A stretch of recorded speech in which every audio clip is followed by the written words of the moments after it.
You've been lounging, lounging with Skipper. You've been lounging, lounging with Skipper. I want to welcome everybody to another episode of Lounging with Skip, episode 42. I'm glad you all could be, sitting here with us and, being able to hear one's journey and what got them to where they are today. It's a very inspirational and positive thinking moment for those out there who inspire to be better than what they are and who know they can be better. So I want to welcome you all to another episode. I'm sitting here with a woman that I met on the set of the CBS show SEAL Team. And being in the trailer, having conversation, I realized that this woman has a story. I mean, we all have stories, but this woman has a story as well. And so we all were up in there vibing out. And I asked her, I said, hey, would you be interested in being interviewed for my podcast? And she was like, hell yeah, let's do it. And I was like, great. And then come to find out, well, before that, we have a mutual friend in the industry, an actor, Blair Underwood. And so that was cool too. So I want to welcome everybody to this episode. Toni Trucks, actress, the superstar actress, Toni Trucks. How's everything been? Thank you so much for having me. How's everything been? It's been good. It's been good. It's been good. I was saying, when we got logged on here, I was like, I can finally see your face. Yeah. I only get to see because we all have the mask. We all have our masks on, yeah. Being extra safe. So you see me in fits and starts, I think. But no, yeah. It's nice to actually see you and talk to you and connect. So I'm looking forward to this. So let's start from the beginning. Where were you born? I was born in Michigan. I was born in Grand Rapids, Michigan. And then I grew up a bit north of there in a very small town called Manistee. And that's sort of. You said it was a small town? Where I grew up. Pardon? You said it was a small town? Very small, very white. And so there were two Black families maybe. Wow. In town. How many people were in the community? So that made for 7,000 in the town, 10,000 in the county. Wow. So very tiny. And you could sneeze and make the paper pretty much, which was my goal. But the good part of the town is that they had a really vibrant arts community randomly. So there was a lot of opportunities to perform in local theater and dance with dance companies and things like that. And I was in close proximity to a arts academy and camp called Interlochen. So I, begged my parents at some point after I had kind of exhausted the community of opportunities within the community to go to the camp and be with kids my age that also wanted to be performers. And then ultimately went to high school there.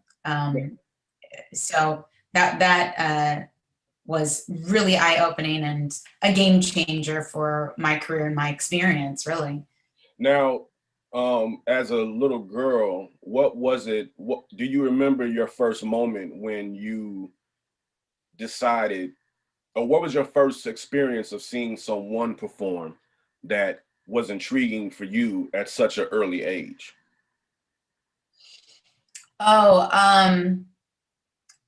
Gosh, I always loved performing and being in front of me. I mean, I was that annoying kid at the family reunion that's like, we're going to do a show. We're going to do a show. We're going to show everybody the show. And I was always trying to organize my cousins when they would come up. And But I remember my dad took me to see a play at the local theater, the Ramsdale Theater. It's a beautiful old playhouse. And there was a little girl about my age that like wheeled a cake across the stage. Mm. And I was like, what's happening? Why did no one call me for this part? You know? And Wow. Okay. I just wanted to do it so badly, just to be up there. And then I think I had this moment where I realized that in watching like Rudy Huxtable, you know, all these things, I was like, wait a minute, people are doing this for their job, for their actual job. What's happening here? Mm. And when I realized that, there was kind of no going back. So immediately after that, my, you know, parents helped me to start auditioning for plays and things like that. And I was already out dancing and singing in the church choir, whatever it was. I was just trying to sharpen all the tools in the toolbox. And um, and so then after that, so I did my first play when I was 7, I guess, Wow. Wow. and continued to just do as many plays and as many performances as I could in the community as possible. And the good thing was I was for their limited scope of diversity and experience in the community, I was surrounded by a lot of adults that were very encouraging, and that was extremely impactful because I was living in a incubator, um, a tiny incubator. And so my world wasn't just a world of yeses. Everyone was like, "Oh yeah, you can do that. You can do that. You can do it." So it didn't occur to me until much later when I left that incubator that people were better than me, Mm. and that there were kids that wanted it, knew more, and I was like, "Oh my," you Yeah. know, that was Yeah. terrifying. Now, Um, as a little girl, it's interesting because it seems like a lot of young girls, preferably black girls, during the time when the Bill mhm. Cosby show came out, Rudy was their person that they saw like, what? Because it was such a I new, know, and the fact that she acted at that role as such a little girl, like genuinely, like it didn't seem fake, and it made those in that position feel like they could do that. And so I believe that a lot of absolutely. actresses were sparked from seeing Rudy at such an early age doing that role, you know, and you're one of those, you know. Yeah, I think you're absolutely right. Yeah, I think you're so right. And also, what she was doing is like, I mean, I think, like you said perfectly, just being herself for the most part, just being a kid. And I think that that gave a lot of little black girls, you know, black kids, period, feeling like they had the freedom to just be, and just being was enough. Yeah, And that's huge. yeah. That is huge. So you're not trying to fit into any other mold. You're like, being me is just enough. And so Yeah. I, you know, think that I definitely was in community that kind of fostered that for sure. Mm. And you know, oddly enough, although the community is predominantly white, it because of this theater that was there, it had a long, you know, it's a built in 1902. Wow. Theater has a long history of a lot of different actors coming through there, namely James Earl Jones. So Mm. James Earl Jones got his start at the same theater. We Wow. got our start at the same theater, and he did his first performance of Othello there. And so, even though I felt in a lot of ways, um, you know, solo, it Mm. was nice to be. I had a nice, you know, path to follow. I felt like I was in good company. Yeah, I mean to know that James Earl Jones performed at that same theater. So was he from the same town that you're from? He was from a neighboring town, so like my parents grew up in you know, two neighboring communities. One was called Baldwin, one is called Idlewild, and Idlewild is an old black resort town Like that the was on Outcast the movie. jazz circuit, loosely like the, yes, like the Outcast movie. So very loosely based on that exactly Mm. though. Which I auditioned for that movie, and oh my god, I wanted it so bad. I was like, you don't understand, I'm from there. Uh, Oh wow. yeah. It was on the jazz circuit. There were, you know, black hotels, black showgirls, like, you know, every wonderful, huge black performer came through there. Mm. And so my mom's family lived in, you know, the Idlewild area. My dad's family lived in Baldwin. They were two tiny, Baldwin's predominantly white, and they were couched right next to each other. Um, And, so my dad, there's still stories of like, sneaking over to Idlewild to watch shows. Wow. Now, when Jim Crow laws were obliterated, unfortunately, Idlewild in its heyday was also obliterated as well, because then all of a sudden Black people could go to the Catskills, they could go to all the places white people, and they should, they needed to, we needed to exercise that muscle and say, we can be here too. Yeah. The underbelly of that is that these other beautiful communities were devastated by poverty overnight. Now, So, yeah, no, go ahead.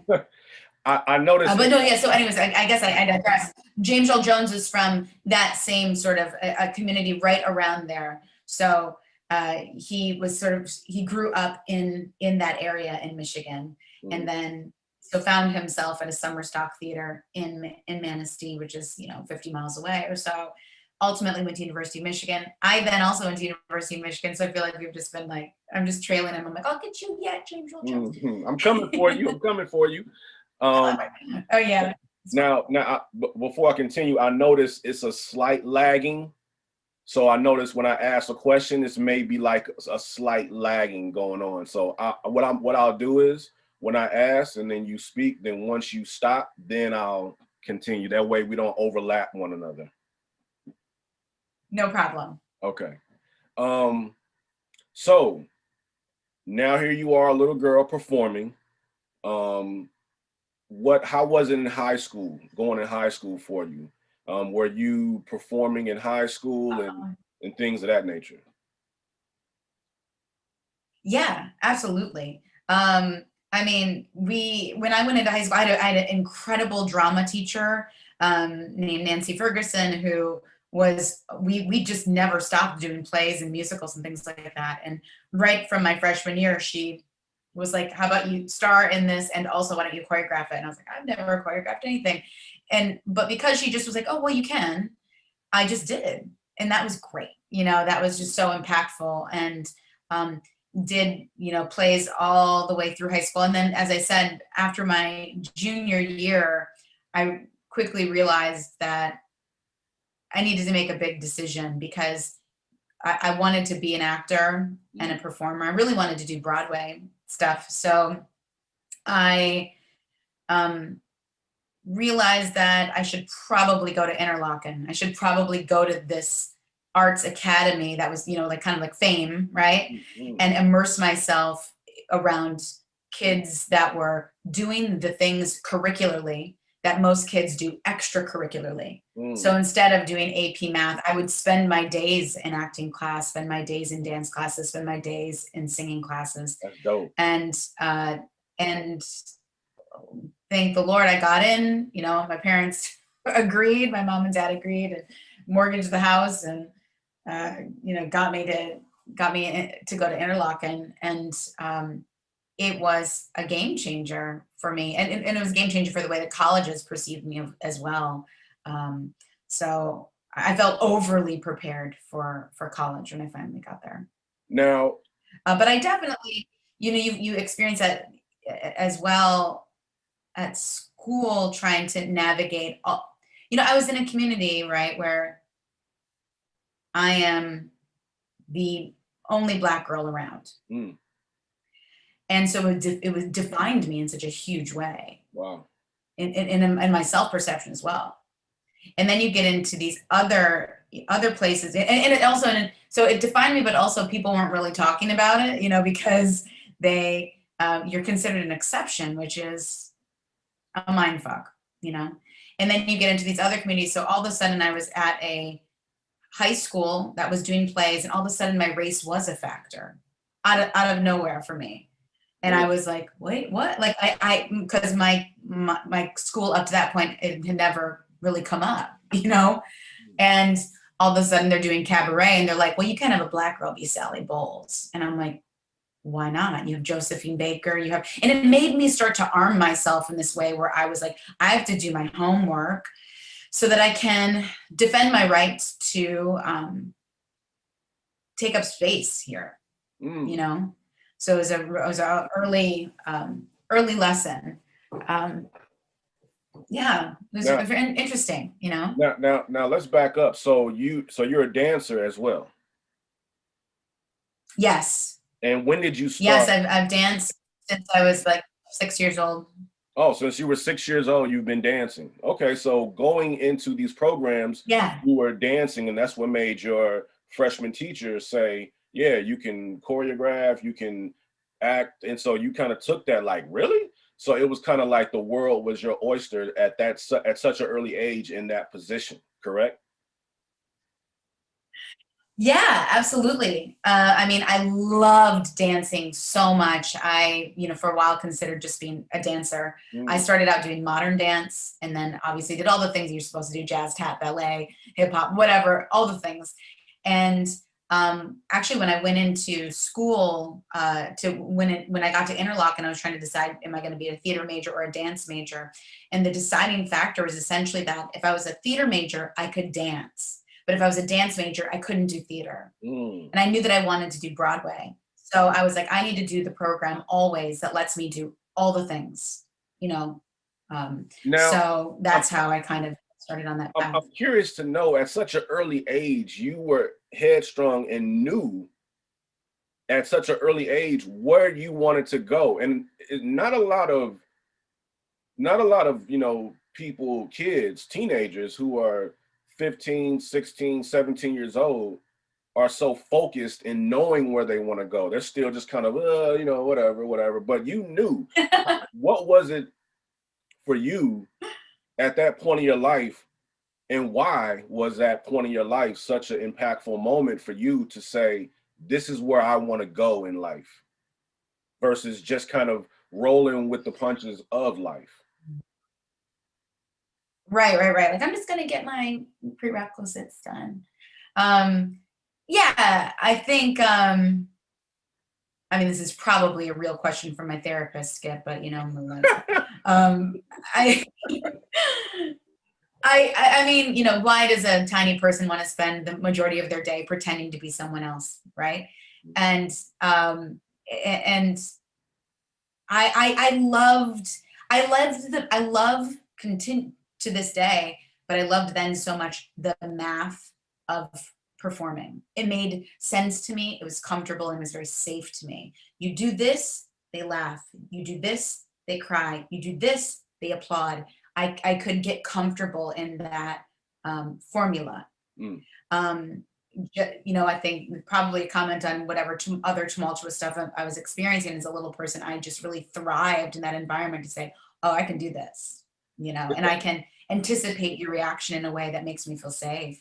And ultimately, I think as I kept growing as a performer, now I can really see as an adult the value in the storytelling and the value of seeing your own life reflected back, and also having the ability to be an instrument to reflect other people's lives back to them, and that growth and that cathartic healing that can happen. And so I really have such a much more of an admiration and a deeper love for performing than I did than it satisfying my own needs as a little person. It's kind of like, in a way, a high, a Yeah. spiritual high, so to speak. I mean, it kind of, and you speaking on this reminds me of myself, because at such an early age, I received this high of being able to, a spiritual high, so to speak, because of being able to do a haircut and get the response like, man, that's tight. It was like, it was a confidence booster. Yeah. The same with producing music. When I make music and someone hears a song I did or a beat, they're like, man, that's dope. For me, that's a spiritual, it's a high, you know what I mean? And it makes you want to continue more, because the math is there of the response, so to speak, the action, the response. And if I do good in this action, then the response is going to be good. That's right. And so it That's becomes right. a continuous It's cycle. cyclical, right? It's the Exactly. yeah, Now, but yeah, now, now, yeah. now moving forward into your senior year, here we are now at this point. College is on the way. Where did you get like a scholarship to go to a performing arts school? And then before I continue with that, I want to say that is so dope that you were in a school where it wasn't like science 101 or Math 101. It was literally acting 101, speech. You know what I mean? Yeah. Diction. Yeah, it was cool. And I mean, that school actually, you could be an academic major too. They, you could be just a smarty pants and go, or you could be a creative artist, a visual artist if you want. If you're a painter, you could do any instrument, you could do voice. Now you can do filmmaking. So they can really do anything there. So that was really beneficial. But yes, absolutely. We had to take out loans. I got a tiny scholarship, I think. But I mean, I paid off my senior year of high school for longer than I care to admit. And but it was worth it. It really was, And what school did you end up going to after your senior year? Interlochen. Yeah. I went to University of Michigan. Okay. I auditioned all around, and my father had gone to University of Michigan. James Earl Jones had gone to University of Michigan. Wow, so you're trailing him. Got my eye on you. And also it was a really small program that accepted 10 girls and 10 boys. That was it. And so there's a lot, and it just had such a good track record for the people that were coming out of that program. They were booking. They were booking leads. They weren't, some schools at that time were sort of like the chorus factory. They were definitely pumping out working actors, but they were the chorus.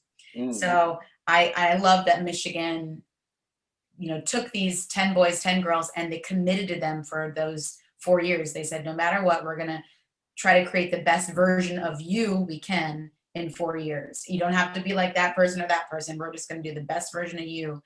And that was, a approach I could really get behind. So I was very grateful and excited to get in. Now, moving forward, when you were in college, did you experience the same experiences as far as, dealing with, oh no, you can't, a Black girl doesn't do that, or a Black girl can't act that? Did you experience those same experiences when you got to college? No, quite frankly. I thought that those conversations came up, and I certainly had my moments with professors where I was like, what? And that's really a comment on them and their experience and their naivete. But not across the board. I would say for the most part, I think that I was really celebrated. I remember my freshman year of college, you weren't supposed to perform. And the theater department was doing a play at the time called Colored People's Time. And I was like, well, obviously I need to be in this play, like there was only so many Black people spread between the musical theater department, which I was in, and the theater department. And I was like, they need all hands on deck, and I'm not going to not be in this play. Right. And so, just kind of took it on the chin. They were like, you can't really, but they let me. And that was with Angie Lewis, who's in Snowfall, okay, and Dominique Morisseau, who is a prolific playwright. Okay. Just did Ain't Too Proud on Broadway, the Story of the Temptations. So we were all just young, sort of budding performers at that time at Michigan together. So you all in the same program? Yeah. Nice. Yeah, so that was really so fun to be with them. And and then I had the opportunity, like I was just a few credits shy of getting like my study in my minor in Black theater studies. And so there's a lot more opportunities. And then within the musical theater department, I really thought they for the most part, I'd say they didn't consider it too much. I mean, I had leads all throughout, and they kind of did, at that time, what they were calling colorblind casting, where it was like, whoever's your dad, whoever's your mom, like it's just kind of a free for all kind of a thing. And then they would do plays that were, totally dependent on the race as well. So there was a good balance, I thought, there when they were dealing with it and when they were kind of ignoring it. So during this period in your life now, because here you are now, you're like, 20 years old, going into 21, still focused. Were there ever any moments where there were like certain distractions in your life that outside of the acting, performing, so to speak, to where it could have went another way as well? Because you come across as a woman that was so determined and driven at such an early age. I know we all have certain moments in our life that it could have easily been steered another way that we weren't expecting it to. So in that period in your life, was there, things outside of the acting and performing that could have steered you another way? I was pretty tunnel vision, Skip, like for the most part, I would say. What I found, and I don't even want to say distracting, but I want to say diverted my attention, and not in a bad way. When I got to Michigan, I was all of a sudden exposed to a full blown, vibrant Black community, Mm. which I wanted to totally immerse myself in and did. Mm. And also I come from a family of activists. My mother is a fierce social justice warrior and has dedicated her life to people living below the poverty line in Michigan. And both my mother and father have both received humanitarian awards. So I have that sort of activist bug, that gene in me. Okay. And I remember my freshman year at Michigan being very bothered, and I hate to say distracted because it's not, but it was just really magnetized towards what was happening politically on campus. Mm. And that put me involved with the BSU, and also like the Students of Color Coalition, like all these different things where I was just like immersed in political protests. I ended up spending, oh God, I'm gonna botch the number now because I haven't thought about it in so long, but something like 39 days or something, locked in the bell tower of the University of the Union to protest these secret societies. And You were part of that. Oh yeah, oh Wow. yeah. Wow. And like Al Sharpton came, I mean, it was a big deal because, these secret societies that were taking university money and had revamped the top floors of the union and done all sorts of, crazy, super racist stuff that happens in secret societies, and were giving themselves all these wild names like Keep Whiteface Good Johnson and had mural. I can't even, don't get me started on it.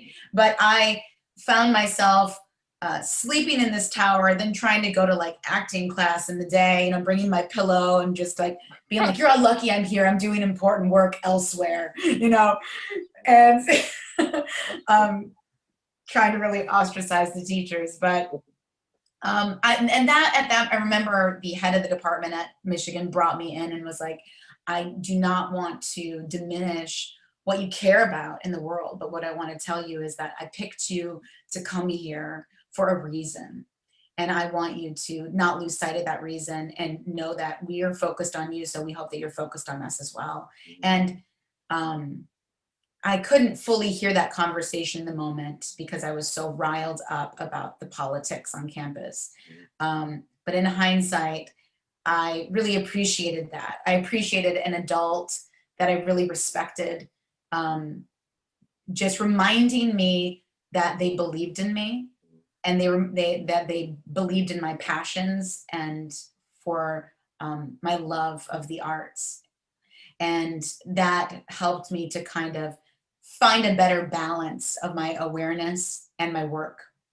And what's interesting and what I'm feeling in my spirit to say right now is that those situations, and this is why I asked that question, is what instills in us at that period in our life to where you are in your life as an actress, when certain roles come about, you can kind of feed into that, go back into that drawer of life and pull that out of you to now lay it on the line in this particular role that you're doing, you know. And I really feel like it's going to be a role that you'll have that would be like a political kind of role, to where you'll be able to tap back into that person, you know what I'm saying, in your late teens, early 20s, to really dive into that. You know what I mean? This Yeah. is what I From feel. your lips to God's ears. Yeah. I mean, you're absolutely right though. You can't have too many experiences to draw on. You know what I mean? It's so good. Anytime anybody's like, I wish that I hadn't experienced it, it's like, it's making you a better actor. Exactly. You Now, know? coming out of college, you graduated, finished school, went through that experience of college. Now what happens? So not dissimilarly from my hometown experience, when I got to about my junior year, I'd kind of exhausted everything that I could do at Michigan. I'd already been a lead in all the plays and taken all the classes. I was ahead of the game coming from Interlochen. So I went away and I studied in London for a semester. Right. And that was great because it helped me kind of figure out how I am left to my own devices without an adult saying, you need this handed in on this day and this handed in on this day, and make sure you know this song and do the, it was just, the teachers in London were very much like, we know we're good. We're not gonna make you show up. If you show up, we'll show up. But if you don't, that's okay too. So it really motivated me to be like, I am showing up. I'm ready. Call on me. I'm ready to work. Mm. And arguably one of the most, impactful experiences to how I function as an adult actor. Nice. And so then I came back, did my senior year, which was great. Lead in the fall show, lead in the spring show, graduated. And when we graduated, so you got a bachelor's in? I got a BFA, Bachelor of Fine Arts. Okay. Bachelor of Fine Arts from Michigan. Yeah. Nice. And Michigan has a program where they take their 20 graduates and we do a showcase in New York, and they invite casting directors and agents to this half an hour performance that we give. And I honestly feel so, I hurt for programs that don't do this because it gives you such a leg up. Yeah. So when I got to New York, the first thing that I did was spend, 2 days performing for all these casting directors and agents. Wow. From that point on, they give you a little packet and they say, here are the agents that want to meet with you. Wow. That's so yeah, it's so nice. It's, I mean, I don't know what I would have done. And by the way, I missed a major chapter in this story, which is that from the time I was a sophomore in college all the way through my senior year, I would spend my summers doing summer stock. And what's that? That was an education for, Broadway work, because you would do a different show every 10 days and you were learning the full Broadway choreography and singing, all of the stuff. So and that got me my equity card. So that got me into the union. So when I moved to New York, I already was in the Actors Union. Wow. And my school was setting me up to get an agent. So it was just like, I was, nonstop, and hungry to be obviously hungry, very hungry, very hungry, very determined, driven at such an early age. That is so dope and crazy at the same time. They're out there. I mean, I'm not unique, I guess I'm special, but not unique. I mean, I know those kids, they're serious. I mean, they're now, okay, so you finish college. Finish college, get my agent. So I have like 11 different agents I meet with. From that packet. Yep, from that packet. They say, here's all the people that want to meet with you. I meet with them, pick an agent, and I just start working. Start working. Now, where were you during this period? Like what city? Where were you? New York. You were in New York. I was in New York, yeah. So I moved to New York right away and just started auditioning nonstop. Got an agent. What was the first job? Now, when you're looking for an agent, was this still for theater, for Broadway, so to speak? Or they call it your legit agent. So they do, legit is like TV, film, and theater, but primarily in New York with those agencies, it's theater. Okay. They will sprinkle in a random, like, oh, you have a soap opera audition, something really rare to get a television audition. Okay. It just wasn't even what they were thinking about me for. It's not how I came in. So yeah, did theater. So I mean, I was doing little things, Skip. I mean, the first like professional job, I think, if I remember, that I booked was a production of an old black musical called Cabin in the Sky. Mm. I think I believe there's a film version of it too. It doesn't hold up well from the 20s, if you can imagine. Okay. You know, but I was happy to do anything. Yeah. I literally would have done anything to just keep performing. So I'm, so grateful for that. And it was technically considered off Broadway, which was nice. And then just little bigger things, And I mostly actually was out of New York. I went down to like the Ford's Theater in Washington, DC, where Lincoln was shot, and did a play there for 4 months. Was in the Berkshires, was in North Carolina doing ragtime. I was just kind of like hopping all around until for like Right a up year on and a a half. Chitlin circuit kind of thing. Yeah, well, a little bit up above the Chitlin circuit, but definitely it was like it's called the regional theater circuit. So these are big houses. They're a few thousand people. Mm. And their equity performances. So they're union. There's a you're getting your insurance, and you came in the game unionized from the jump. Yes, I was fortunate, and I didn't have to do like a bus and truck tour of Annie, or I don't know, you know what I mean? Like I made it, but still but still theaters, not Broadway. Yeah. And so that finally found me 2 years later in a production of a Shakespeare play called Two Gentlemen of Verona, but it was the rock musical version. The same guy that wrote Hair wrote it. Okay. And so it was a crazy play. I was in the chorus at the time. So and yeah, just literally, I'll send you some rich pictures of me just dancing in the chorus. And the lead girl, the night before opening, sang so hard she hemorrhaged her vocal cords. Wow. She couldn't phonate at all. So I remember I'd gone to my dinner break, took a nap, and when I woke up, I had all these messages, and it was the director saying, like, come to theater. And she's like, I need you to do the lead part. Wow. Just read it. And I was like, and at that point, wasn't a play, Skip, where we had understudies. So I wasn't like clocking this woman at all. I mean, I was doing my part and, not paying attention the rest of the time. And so, but I didn't have any time to get nervous. And this was the blessing, because we had to do it.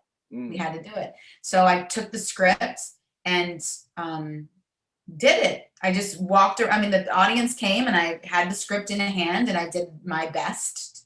And that girl never did end up coming back. She actually graduated from Michigan as well. She was a wonderful actress. She just needed to heal. So I ended up taking over the lead for the entire run of the show.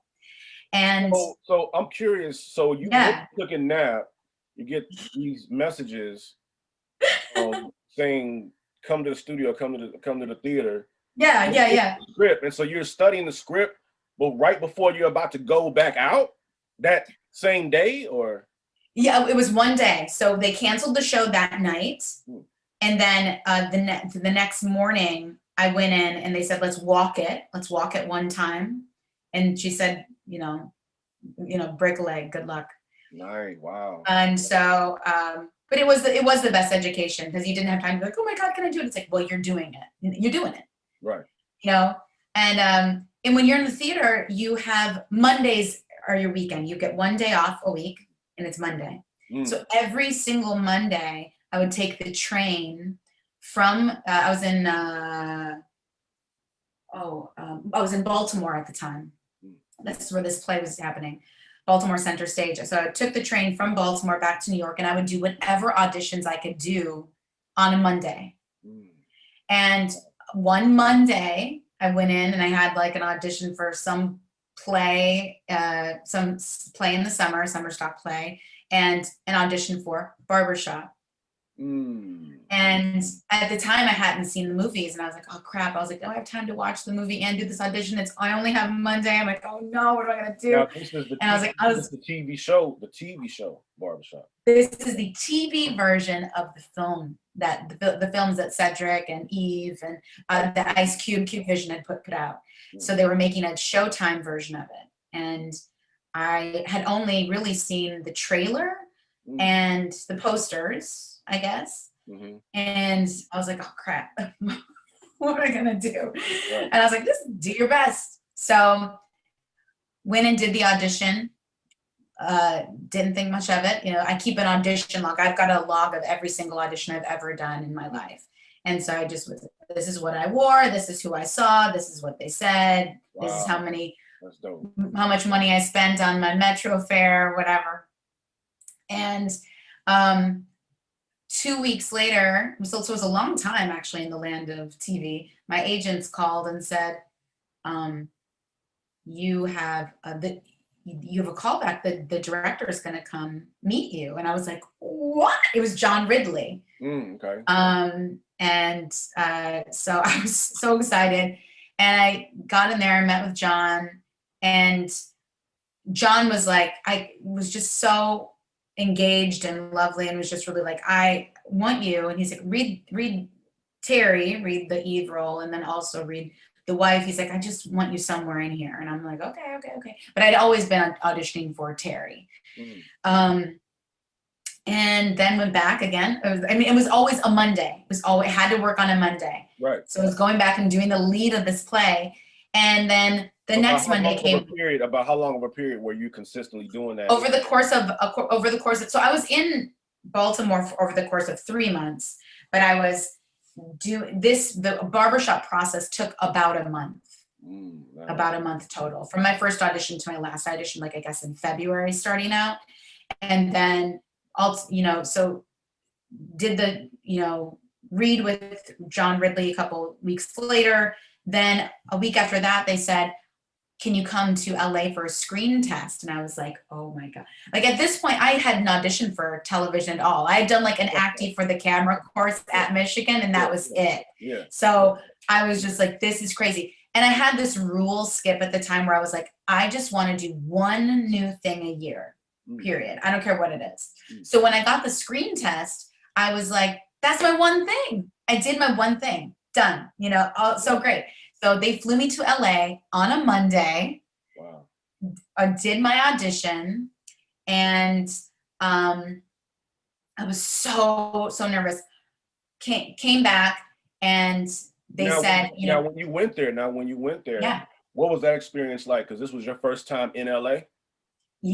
I had been out. I have some family out here. I'd been here when I was 12, maybe. Right. And but I never came out here for work. No, my God. And I was with my grandma and my aunt deep in South Central, and I think I saw the Hollywood sign, and that's it. Like passing by.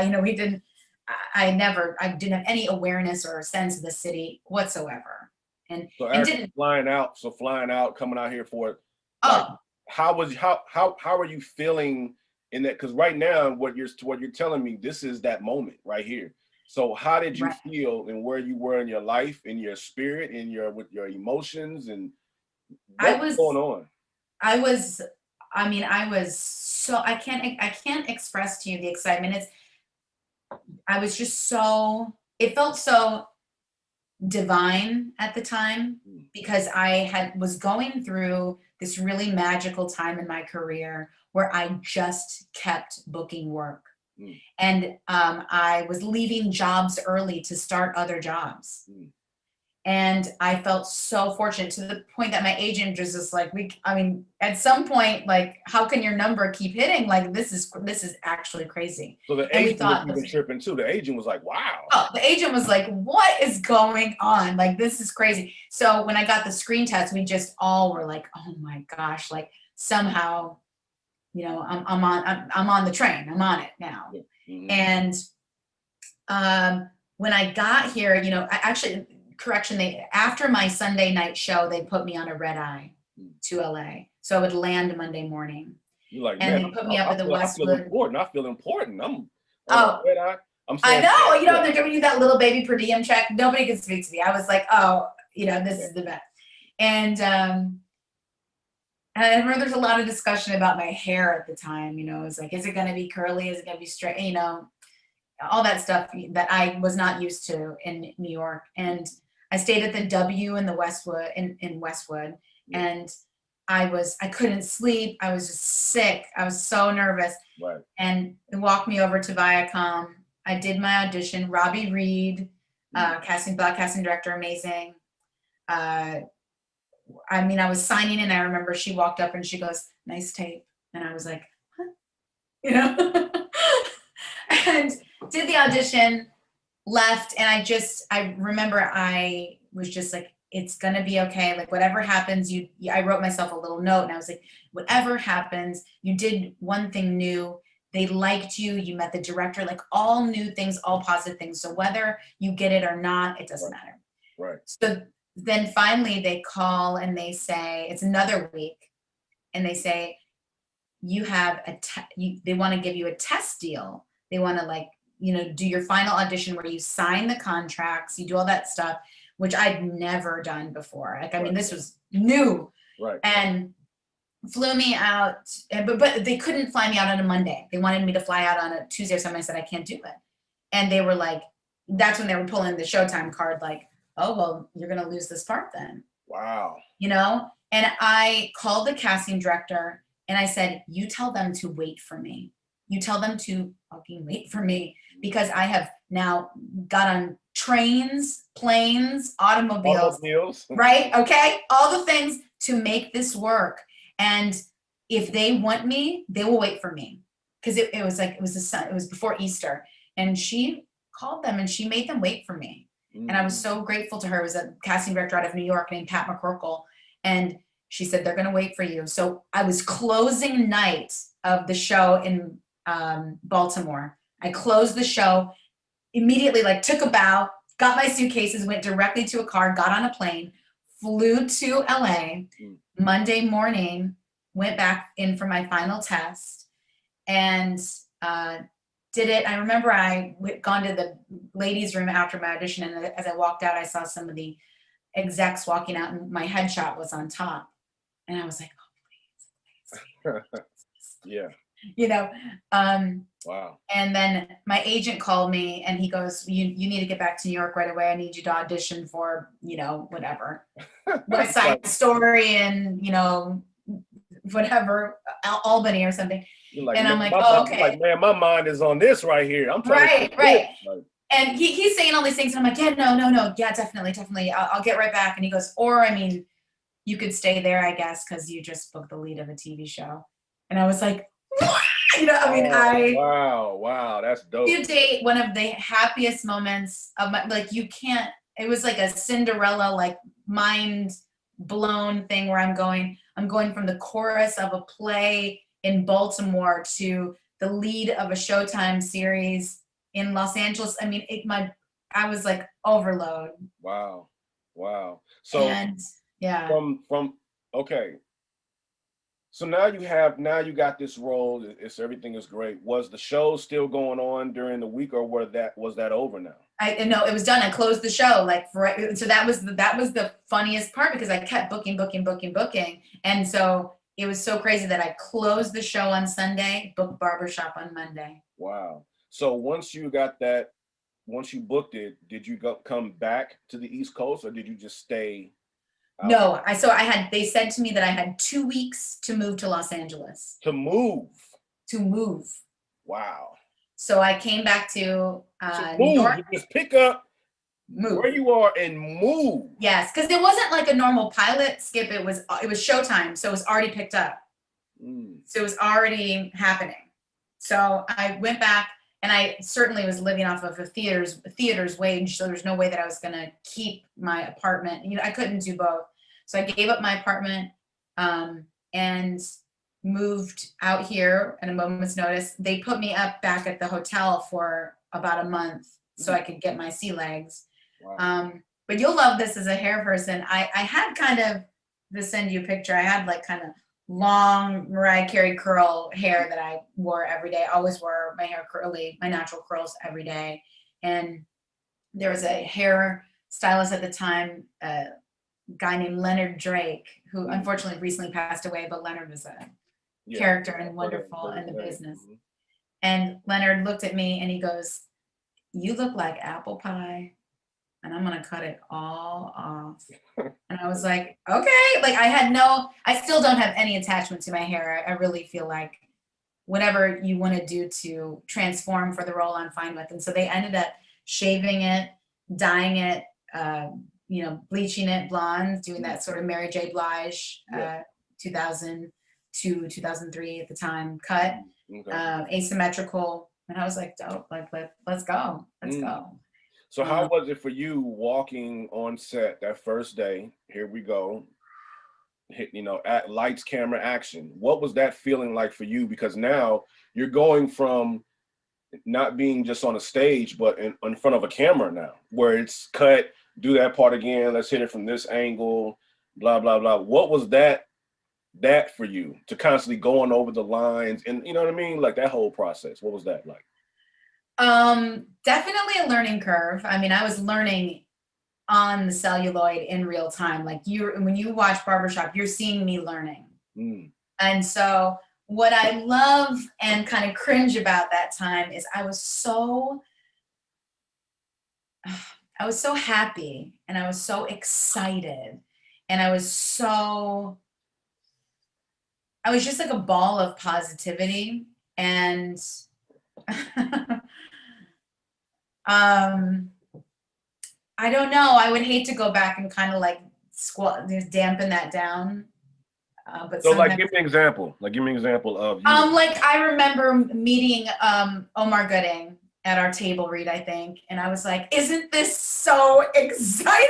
Like definitely, like I'm just like so. I mean, but I'm coming off of this thing where I was like, I'm booking. Like the world truly, in real time, felt like my oyster, right? Yeah, I was like, it's all really happening, you guys. Like I was taking the subway. Now somebody's driving me around in a tiny golf cart. Can the world get any better? Right. And I remember Omar just being like, okay. He's like, just wait, something will go wrong. And I was like, oh my God, Omar Good is such a stick in the mud. Why would he say something's gonna go wrong? Now, as we all know, as well, being things can go wrong. And I think, him saying that, and that's why that stuck, is the fact that, in life, we need that balance. That even though I think that was really a moment, and I think because of where you were in your life at being that young, you were expressing that of what was occurring to you, for you, which in reality, that was a point for you to really engulf that in and kind of be within yourself of that brightness versus speaking it loud, because it's also about, you don't know what the next person that's there and what it is that they're on, and they can, not saying that he did, but you just never know who you come in contact with that can dampen your light. So it's more so of keeping that in. That's why you say if you could do it again in hindsight, you would have kind of just toned it down, or just like, I mean, I wouldn't want to like tell myself to not experience those joys, but I might say to observe more and listen a bit better. Because like, I mean, Omar's been in this business forever and a day, and his experience is extremely valuable and extremely, he's so experienced, and so that was valuable to me. And but in the same way, I wish I could go back and really bottle that joy and that energy. I wish that I had an awareness of what the standard of living should be like in like a makeup trailer or a hair trailer, what that temperature should be, because I think there was some things that were happening around me that were probably not very PC or healthy, and I just didn't know. I just sort of was like, is this okay? I guess it's okay. You were learning. I was really learning. And if I knew then what I knew now, I would stand up for myself a little bit better. And So how long was the shooting of that show going on? And So that was it was a hard shoot actually for me. It was from March to August, I'd say. We did 10 episodes from March to August. Wow. And then we premiered in tandem with Weeds on Showtime. Weeds was their first season and our first season. Okay. But we only lasted a season. It was kind of right around the writer's strike time. First off. Oh, sorry. When it premiered and you were actually seeing yourself on TV, what did that feel like? Oh, I hadn't seen any footage of it at all, Skip, and we went to the premiere. We had the premiere at Paramount, a huge premiere. And Mary Louise Parker sat in front of me. I was kind of sandwiched between, and by the way, my agent, who was like, what the hell? I told my agent, I was like, I think I need to like find an LA agent. And my agent moved from New York to LA to be with me. I'm coming. Yep. He was like, this woman keeps booking work. I'm going to open an LA agency, which he did. Right. So you're changing lives. No, but I guess for a moment I was anyway. You were changing lives. You know what I'm saying? Like that was, in that moment in time, that was a part of your mission. And we were all doing it. And, I feel like we were all kind of drinking that same like crazy juice at the time. Like mission juice. Yeah. Yeah. So how did you feel when you actually saw yourself up there? Oh, I have never been so nervous in my life. I was flop sweat. I was sweating. I was so nervous because, like I said, I'm learning as I do it. Yeah. So I don't have the luxury of going, like studying myself and in TV, we did rehearse a little bit on Barbershop as I remember, but it's not like theater, Yeah.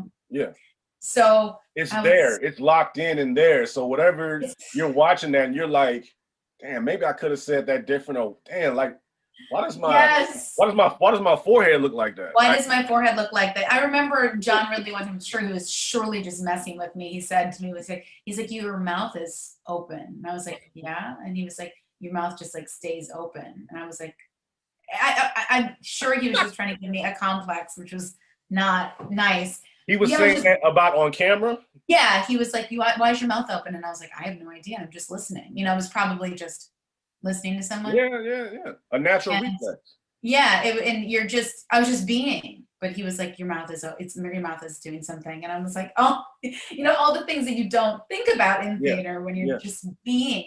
Right. And then the camera's right here. So when I saw myself, I was so nervous. The show was very broad and big. Yeah.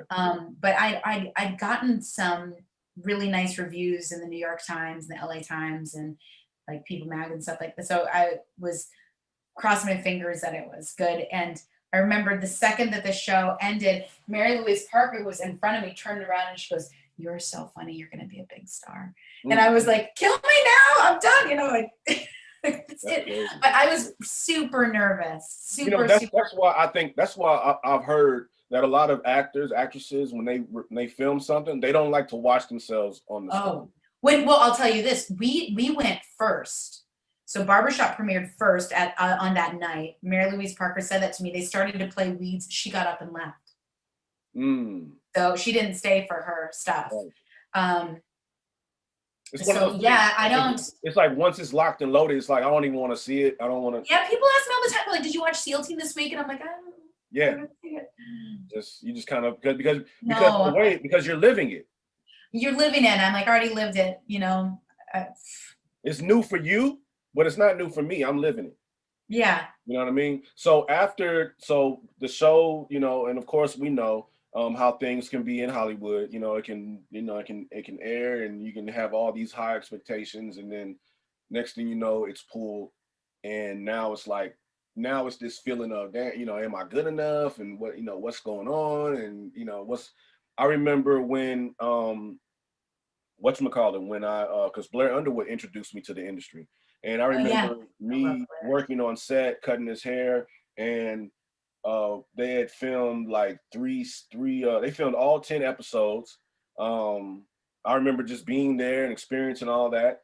And they aired 4 of the episodes. And I remember my mom, this is on a Thursday, when I think they would air the episode. My mom called me Saturday morning. I was still asleep. She called me and left a message. And she said, I heard they canceled Ironside.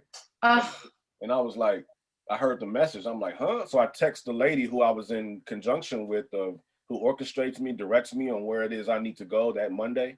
And so I text her and I'm like, yeah, so I'm hearing the show got canceled. She's like, yeah. I said, so that means I'm not coming in on Monday? She said, that means no one's coming in on Monday. And I was like, what? And I called Blair and I said, B, what's going on, man? And he was like, yeah, man. And that's why he said to me, he said, that's why you always in this industry and just in general, maintain 7 revenue streams. That way, if one stops, you still have others that are still going. And that stuck with me. Blair's good about that. That stuck with me to this day of that thought. So for you in that moment when it ended, now what? Sheer terror. I mean, this was the sheer terror, huh? Well, I kept auditioning because I was in that mindset. Yeah. And during the time when they were trying to figure out if we were going to come back for a second season, I auditioned for this musical called The Pajama Game on Broadway. Okay. Getting back into that. Yeah, I was like, from in my experience, jobs ended. Right. Jobs ended in a few months. So I was like, okay, let's keep going. So my agent called and they made me an offer for, it was like the out of town tryout of it. It was like the out of town version of it before it went to Broadway. And he said, this is like a glorified chorus role. It's like a featured chorus role. And I was like, uh-huh. And he said, you can't be a lead in a TV show and be a featured chorus role on Broadway. You can't do it. So he's like, you need to say no. And I was like, so I turned down this job, which is, as you know, the only thing that I ever wanted. Is I've spent all these years being like, I just want to get to Broadway, and turn it down. What is the reason for that, though? Well, I think it was. I don't know if it was good advice or not on my agent's part. Honestly, I guess it was because it's the way it turned out. But I think he just was concerned with what it looked like. Like, can you be the lead of a TV show and then be dancing in the chorus with like with a few lines here or there? Like, does it, like it's at some point in your career, you have to say, I'm no longer gonna do background. I'm no longer gonna do a co-star. Gotcha. Okay, I'm only gonna do, like, you just keep incrementally going up. So he's like, now that you've done this, and your face is on a billboard in Times Square, I have a hard time with you doing this. Right. And because not all money is good money. I don't know. Yeah, I mean, I guess I don't know if when we finally got word that the show got canceled, I was like, why didn't I take that damn job? I would have, I just wanted to work so badly. Yeah. And he was just like, I think we try to use barbershop as leverage to continue as you forward should. And upward. As you should have. Yes. That wasn't a wrong. It's hard though. I was such a workhorse. I just wanted to work. I don't really care at the time. I was like, I'm going to meet new wonderful people and learn something no matter what environment I'm in. So I had to switch my mindset to think about things in that LA way where you're like, what does this look like? Well, I think in for like also with what it is that I do, it's like, okay, if I'm working on, SEAL team, what I'm saying, as a hairstylist, right? Do I want to go work on, Gangsta Boy on, what I mean? Some non-union show called Gangsta Boy that's filmed in my homeboys filming, you know what I mean? Like, do I say, I could send somebody else your way that may want to do that, or do I want to continuously, you know what I mean? So it's one of those things. I could do it. I mean, I could, because it's like, hey, I just want to work. But at the same time, you have to say, what am I worth? I mean, not worth, but what am I worth?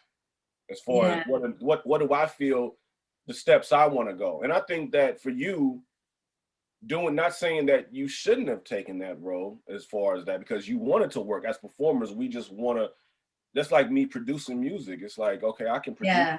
for this person. I can also, but so it's like, it depends on what it is you want to do. The life is about decisions. It's like, whether they're good or bad, like you're still living your life. You know what Yeah. I mean? Like, Yeah. so either way. Um, Mm-hmm. so, Yeah. so going through that moment of, okay, that got canceled. You didn't take that. You're going through sheer terror. You know what I'm saying? You got, it's a horror movie happening within your mind. You know what I mean? You're out here now in LA. It's like, okay, well, damn, what am I gonna do?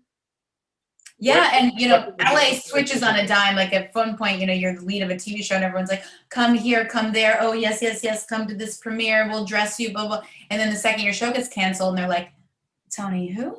I'm not familiar. I'm sorry, I wasn't." And that was a shock. It was a shock to me. Especially coming from such an extreme high that I was on. I was like, "What?" Yeah, yeah. So it humbled you. It humbled you. It balanced Yes. you. You know what I mean? So, Yeah, absolutely. I mean, I think I've always moved through space with humility, but it definitely brought me down to say like these are building blocks, but they're not cornerstones, so they can come tumbling down.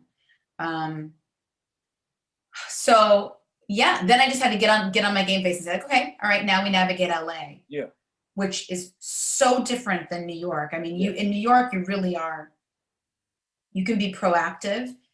I can go park it at Ripley Greer and crash an audition if I really want to. Yeah. And in LA, everything's happening behind closed doors. You need a security pass to get onto the lot to let somebody know you're coming. Like there's no like breaking into an audition. You know what I mean? There's no, all of a sudden I had a publicist, a manager, an agent, and I would just sit around waiting for someone to call me, which was crazy making from out such here, a out here. I needed somebody to give me the okay green light, as opposed to just being really like in New York, you just trudge around and you're really proactive. Yeah, you're in it. You're just so proactive. You can go to,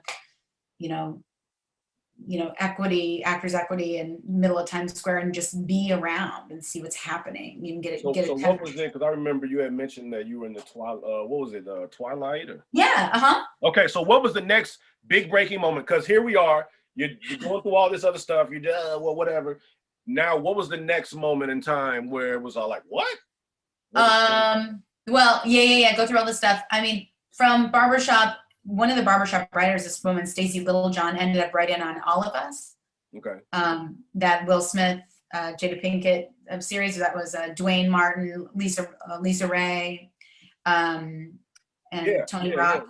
Yeah. So she brought me on as a recurring part on that show. So for that, what channel was that on? I remember that show. So it started out on UPN. And then they moved over to CW, and CW was brand new. Right. Before CW figured it out. So I went over to that show for a minute, and then for a while I felt like I was like the closer. I would join shows, and then they would always end. Like I would join that show. It was its last season.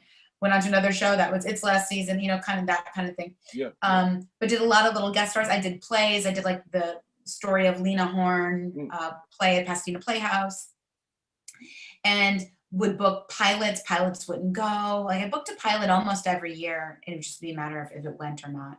And then, but the reason that Twilight happened, Skip, was really because of Dreamgirls. My first film that I ever auditioned for was Dreamgirls. Right. So so the movie Dreamgirls. Yes, the movie Dreamgirls. How did that come about? And so literally just my new agent here, my agent that moved here was just like, I got you an audition for Dreamgirls. Now for a musical theater major, this is I'll never recover, right? Yeah. So I was like, oh my God. Met the casting director, did my audition, get a call back, another audition. Finally they say that the role that I'm auditioning for is going to go to Anika Nani Rose. And Anika's coming off of a Toni Award. And I was like, she's incredible. And I was like, I get it. I get it. And so then the casting director asks if I can do some voices for the storyboards with like Yvette Nicole Brown. So Yvette Nicole Brown and I did all the voices for the storyboards. If you look on the DVD, it's Yvette and I and this other actor, Jocko Sims, doing all these voices, reading the storyboards. And then from there, I get another call from the casting director, and she says, "Will you come do the screen tests for the Effie auditions? Do Dina, play Beyonce's role for the screen test?" And I was like, For the movie. yeah, for the movie. They're still trying to find the actors. And I said, yeah. So I go and get all dolled up, full hair, makeup, and act against all the actresses, including Jennifer Hudson, auditioning to play Effie. And that in a sense is just a dope place to be in life too. It's just, you just want to be in the room where it happened, right? Yeah. And it's like Jill Scott. I mean, like, wow, crazy shoe throwing moments where you're like, this is incredible. Yeah. So, and my whole goal was, I was like, I just want to do such a good job. I want Bill Condon, who's the director, to see me acting. This is such a good opportunity. I'm like, they're filming me. I'm on camera with them. So from that, I get another call from the same casting director, and she's like, Bill Condon wants to know if you'll do a cameo in the movie. And I was like, I would literally do anything in this movie. I will be in the background, walk past once, hand somebody a glass of water. And so they're like, they want to do a scene with you and Eddie Murphy in this song, Fake Your Way to the Top. It's a tiny little, like, whatever, 30, 40 second dance piece, kind of choreographed. And I was like, yeah, I'll do it. Blah, blah, blah. Long story, very, very short. We film it. What a lesson, because you told me this story, but a lesson. Yes. Go ahead. But a lesson. We'll save that for the uncut version. And it gets cut. It gets cut out of the movie. Yeah. And I learned this, I get invited to a screening, and it's my birthday, and I get invited to a screening, and they say, come see the movie. And as I'm driving to the screening, I get a call that says, we cut your scene from the movie yesterday. And I just pull over on Sunset, my little Honda Civic, and just cry and cry and cry. Because I'd never been cut out of anything before. It didn't occur to me. It was a learning moment. And I was like, am I still going to go to this screening? And I was like, yes, you are. So I got all dressed up and went to Paramount and sat there and kept the whole time going, this is where my scene should have been, this where, but whatever, Jennifer got an Oscar, the editor got an Oscar. The movie was way too long. And ultimately Bill Condon, the director, said, I'm going to put those scenes in the DVD, which he did. Nice. So I can still see them and have access to them. That's 2006, cut to 2010. And I get an audition for Twilight. Same casting director as Dreamgirls, Debbie Zane. Nice. And I go in, I audition, it's pretty minimal. It's all, NDAs. We can't know what's going on. So I'm just auditioning with fake lines and stuff. And she calls and she's like, you're going to be in Twilight as a vampire. Bill Condon's like, I owe you one, and I'm like, oh my gosh. Nice. It was a good one. So then I worked for 4 months of work in between Baton Rouge and Vancouver, filming Twilight.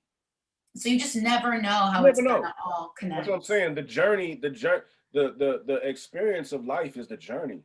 Yes. The journey is the excitement of life. Right. So how can you knock the journey if even during the moments of when you're feeling down about, that is part of the journey? Because if it was given all to you, you wouldn't be able to appreciate the journey. That's right. So I know you, as far as sitting here right now, you appreciate your journey. I get that vibe from you every day I see you on set. Like, she appreciates where she is right now. Oh gosh, you know what I mean? Skip. You appreciate where you are. Now let's get into SEAL Team. Okay. How did you go into that? Because and before you even get into this, I want actors out there, actresses out there that are hearing these stories and may be going through that down moment in life, in their journey, and feeling like, man, you know, forget this, you know, and decide to go back home and work at a, you know, selling cell phones or something. Yeah. Stay in there. How did this whole thing with SEAL Team come about? Well, you know, you're talking about the journey and actors that get into a lull and all that stuff. And I was certainly in a lull where I hadn't been working, and I really started to doubt myself, which happens when you don't get the cookies for a while, right? Yeah. You think, oh man. And so I started sort of being like, is there like a Hunchback of Notre Dame bump on my back and nobody's telling me, like, what's happening? Like, I have a lisp all of a sudden, like, what am I doing wrong? And what I did to save myself, honestly, Skip, was I got back in class. Because when I got back in class, I realized I would work so hard on things, and for nothing, right? For nothing, for the love of the work, period. Not for a job. I wasn't, you know, and it put me into a space where I was sharp again. And it put me into a space of watching other actors. And you know, I just think that every time class will save you. If you can always be, for whatever you love, be a perpetual student, it will help you. And I realized through class, I was like, oh, I know what I'm doing. I've been doing this since I was 5. And then, so I was propelled into that pilot season in 2017.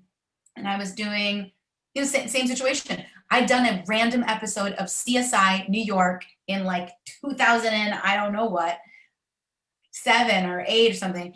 And the writer on that then became the showrunner of NCIS New Orleans. And he randomly offered me this part on NCIS New Orleans as a recurring role. And I was like, how do I know you? And I'm like, oh my God, this is years and years. And he's like, oh, I just like you, you know? And I'm like, oh my amazing man, Chris Silver. So I was doing those little things and then got an audition for SEAL Team. And it was pilot season. So I got auditioned for SEAL Team and also 20 other pilots. So I honestly wasn't thinking too much on it. You're moving so fast. You're getting so many auditions. You kind of just have to be fast and sharp. And I did like SEAL Team because I didn't have a military background at all, but I was invested in the characters and the story. So I knew that the writing was good because I cared when I read it. Right. And I was sort of like, who is this woman and what's her story? So SEAL Team happened, auditioned once, then they called me back in like on super short notice, like, can you come back in an hour, you know, and read for the producers? And then I, you know, booked it. It was really kind of painless. And yeah. So moving forward, you start shooting that. By this point, you know what I'm saying, you got it. You have an understanding now. And, you know, being there, I realized, you know what I'm saying, like, they're on it. It's a moving going. It's not too long as far as like, okay, well, you know, where it's 50 takes and this, that. No, you're right. So you're kind of still acting from a theater impulse and not really sticking to it, that particular scene for so long. It's there. So here you did the whole season. The episodes are airing. You're still kind of filming. The episodes are airing. And you're like, okay, so, you know, I'm pretty sure they're gonna cut this. You know, it's probably gonna be just one season. And what was it like for you when they said we're coming back for a second season? It was so wonderful. It was the first time I'd experienced that. Now I've been in LA now for 15 years and done many series regular roles and have never made it to a second season of anything ever. So it was a real milestone and they made it very special. This is pre-COVID days. So I was filming a scene and they said, oh, can you come out to the front, you know? And when I went out there, all the producers, the executives, everyone had kind of ascended onto our stage to make an official announcement that we were getting picked up for season 2. And so I have it actually on video, this euphoric moment where we're all like, oh, that you can't believe it, that it's happening. And I think I was just filled with such gratitude that even after 15 years and even longer in this business, that I could still be surprised, still experience that one new thing a year, you know, and continue to just learn, you know, and now get into a different gear shift, because now I have the luxury of continuing to live this life of Lisa Davis. You know, that's such a gift. You know, nobody knows this woman better than me. And now I get to do 22, 44, you know. And that's why I wanna speak on that. You know, in television and film, when something is put on camera, it's locked and loaded. It's there forever. For you in this instance, on this show, not only is it a great thing for it to come back for a second season, but come back for a third season. We'll come back for a fourth season.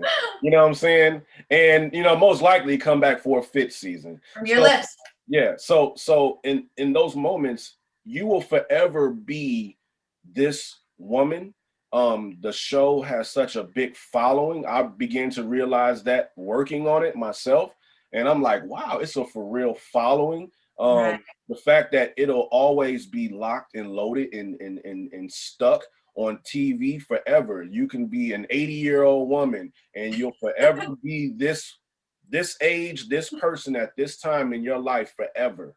And I think that to me is such a dope experience. And for you, how does that feel for you? Because this isn't one of those shows that it just kind of like, yeah, we did that, you know, next, and it gets swept under the rug. It'll forever be there because the military is something that's a universal thing. Something that's universal will never die.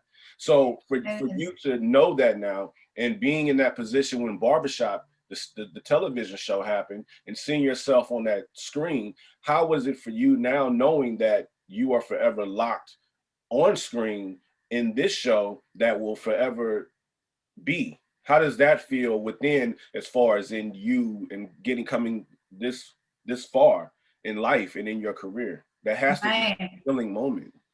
It does. It is fulfilling for sure. It's a little bit of like, you know, disorienting. My hope and my wish and my prayer for this is it that the show holds up. You know, I think that as our show goes on and on, I feel that the writers and the producers become more and more courageous in terms of telling the stories in real time about what's happening within our military. There's still so many things that we haven't tapped into, dealing with the LGBTQ veteran community, the sexual abuse, the drug abuse. Like there's things that are, you know, the racism within the military. There are things that are living, breathing, and changing within the military. And I love when we tap into those more sensitive topics, because that's the stuff. That's the real stuff. That's not the storybook, like, you know, we go abroad and, you know, come back victorious every week. Like that's, the real stuff is about the people and the complexities and the diversity that make up these people, and navigating the weirdness of our world within that. And I hope that when we look back in 50 years, that we still respect the storytelling that we're doing about these humans. So I'm excited. I mean, like, as you know, as it stands now, I am the only woman on the show, and only female series regular, and having the honor and the responsibility to play the only woman and the only Black woman on this show, to have the responsibility to portray women of color in the military and what all of that encompasses, makes me very excited, makes me very proud, and is a beautiful motivator every day for me coming to work. And whatever frustrations I'm carrying in my personal life, I can say this does feel important. You know? To kind of wrap things up, where do you see yourself where do you want to see yourself in the next 10 years? In the next 10 years. Well, I mean, if what? 2031. 2031. Do we have to put a number on it? 2031. Oh, well,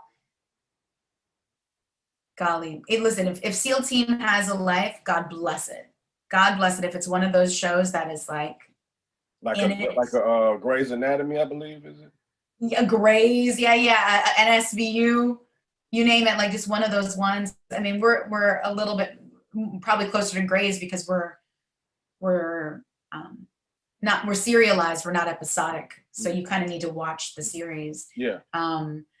That would be amazing. But I would also love to continue to find work that is challenging and new. And That word I'm all about learning and learning and changing. You know, I would love to find opportunities that allow me to be a bit more physical. You know, I've spent my whole life trying to tell stories with my body, is either through movement, dance, live theater. And so getting up behind the desk would be nice in terms of storytelling, be it in sci-fi or play or you know, whatever it is. I love being able to be really physical in the work as well, and do something that's just totally different, such a departure. I love transforming for roles, and so the opportunity to do something outside of the box and new always is appealing to me in my journey as a performer. So for actors, actresses, those who want to act, somebody that's watching this or listening to this in a small town in Wyoming. Yes. Or for actors and actresses that are going through that down moment of their career, or just their journey, what is something of inspiration or inspirational advice that you would give them to keep them motivated and pushing forward in their passion? I would say,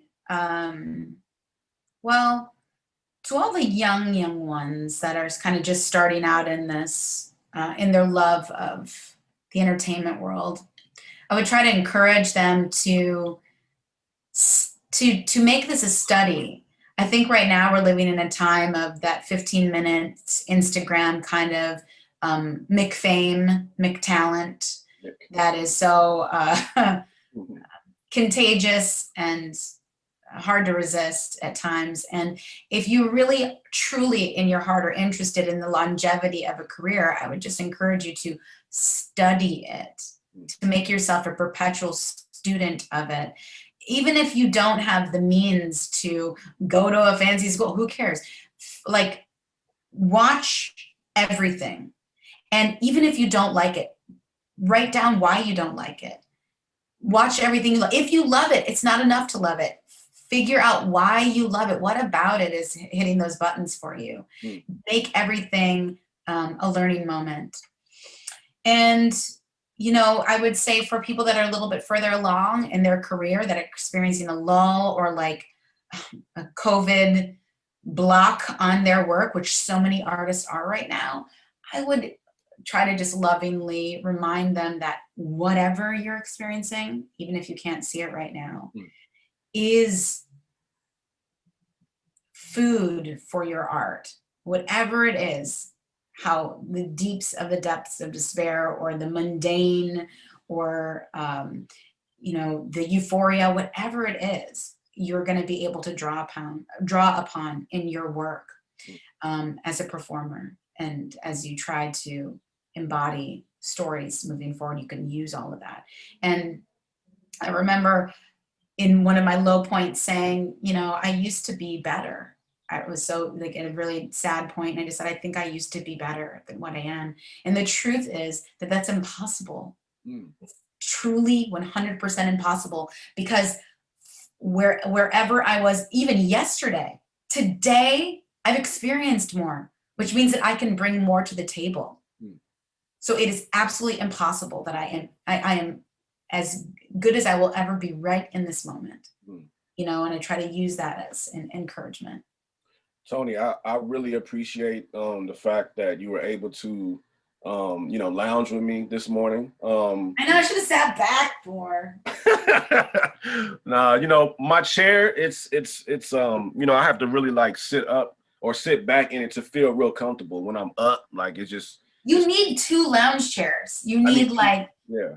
it's like, between 2 ferns, we need to really get this on the nose. We need to lounge with Skip. You like pick your lounge chair and like you just lounge. I'm just lounge. Yeah, lounge. I really appreciate you, and I thank you for getting on the podcast. You know what I'm saying?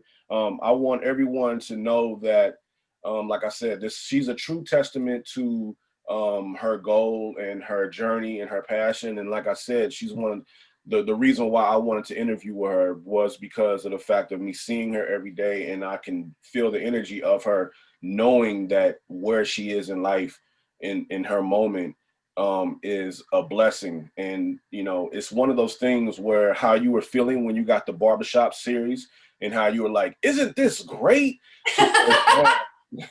Where now you're kind of like, it's kind of like, yeah, I'm blessed. I feel this, and I love this, and you know what I mean, and I'm just glad. I'm glad. I thank you for the opportunity to be able to talk with me. You know what I'm saying, and let people know your Instagram so they can if they I'm pretty sure those that see this, but those that don't, what's your Instagram? My Instagram and Twitter, all of it's the same. It's at Toni Trucks. Very simple. At Facebook, all of it's the same, at Toni Trucks. Nothing clever, but it's interesting enough, I'm sure. But Skip, you are so wonderful. Thank you so much. You have such a warm and inviting energy that is disarming in the best way, and you're a pleasure to speak with. And I'm so glad that you asked me to be a part of this. I'm gonna trick you into putting in my bun one day when you're not. Yeah, because me being when you're ready, you're ready, you master the James bun. Yeah, I'm still learning those buns and still learning the trade of it. Toni, I really appreciate you, and I thank you, and I hope that you have a blessed day. And I'll see you on set. You too. All right, thank you. See you on set.